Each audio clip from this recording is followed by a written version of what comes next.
మెదక్ జిల్లా చిన్నశంకరంపేట మండల కేంద్రంలోని రుద్రారం గ్రామంలో గురువారం నాడు ముత్యాలమ్మ తల్లికి బోనాల ఊరేగింపు కార్యక్రమంలో మాజీ ఎమ్మెల్యే పద్మా దేవేందర్ రెడ్డి పాల్గొన్నారు. ఈ కార్యక్రమంలో రుద్రారం తాజా మాజీ సర్పంచ్ మంచాల లక్ష్మణ్, మండల బీఆర్ఎస్ నాయకులు, యువకులు, గ్రామ ప్రజలు పెద్ద ఎత్తున పాల్గొన్నారు.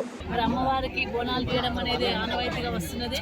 మన పూర్వీకుల నుండి కూడా గ్రామ దేవతలను పూజించడం, కోరిన కోరికలు తీరుస్తారని చెప్పేసి ప్రతి సంవత్సరం కూడా వాళ్ళకి బోనాలు చేయడం అనేది ఆనవాయితీగా వస్తున్న చర్య. దాంట్లో భాగంగానే మరి ఈరోజు రుద్రారం గ్రామ పంచాయతీకి సంబంధించిన మా దళిత బిడ్డలు మొన్న వారం వాళ్ళు మళ్ళీ ఈ వారం కూడా బోనాలు చేయడం జరుగుతుంది. వాళ్ళ ముత్యాలమ్మకి బోనాలు చేయడం జరిగింది. మరి మంచి వర్షాలు కురవాలని, రైతులు బాగుండాలని, రాష్ట్రం బాగుండాలని, వాళ్ళ కుటుంబాలు బాగుండాలని చెప్పేసి పూజలు చేసి అమ్మవారికి బోనం సమర్పించడం జరుగుతూ ఉంటుంది. ఎందుకంటే ప్రతి సంవత్సరం కూడా ప్రతి సంవత్సరం రైతు కష్టపడుతూనే ఉంటాడు.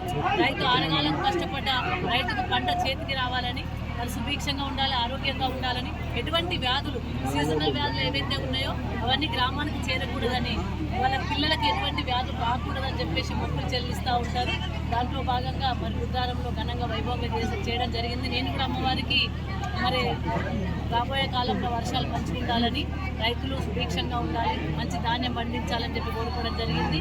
అదేవిధంగా మరి ఇక్కడ ఉన్న ఆడబిడ్డలు వాళ్ళు ఏ కోరికలైతే కోరుకున్నారో అవన్నీ కూడా నెరవేర్చే విధంగా అమ్మవారు చూడాలని కూడా మొక్కుకోవడం జరిగింది.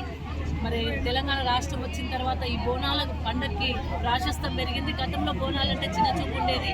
కానీ తెలంగాణ రాష్ట్రం వచ్చినాక గౌరవ కేసీఆర్ గారు వచ్చిన తర్వాత బోనాల పండుగను అధికారికంగా ప్రకటించడం వల్ల మరి ఈరోజు ఘనంగా ప్రతి వాళ్ళు కూడా బోనం చేయడం అనేది ఆనవాయితీగా తెచ్చుకోవడం జరిగింది.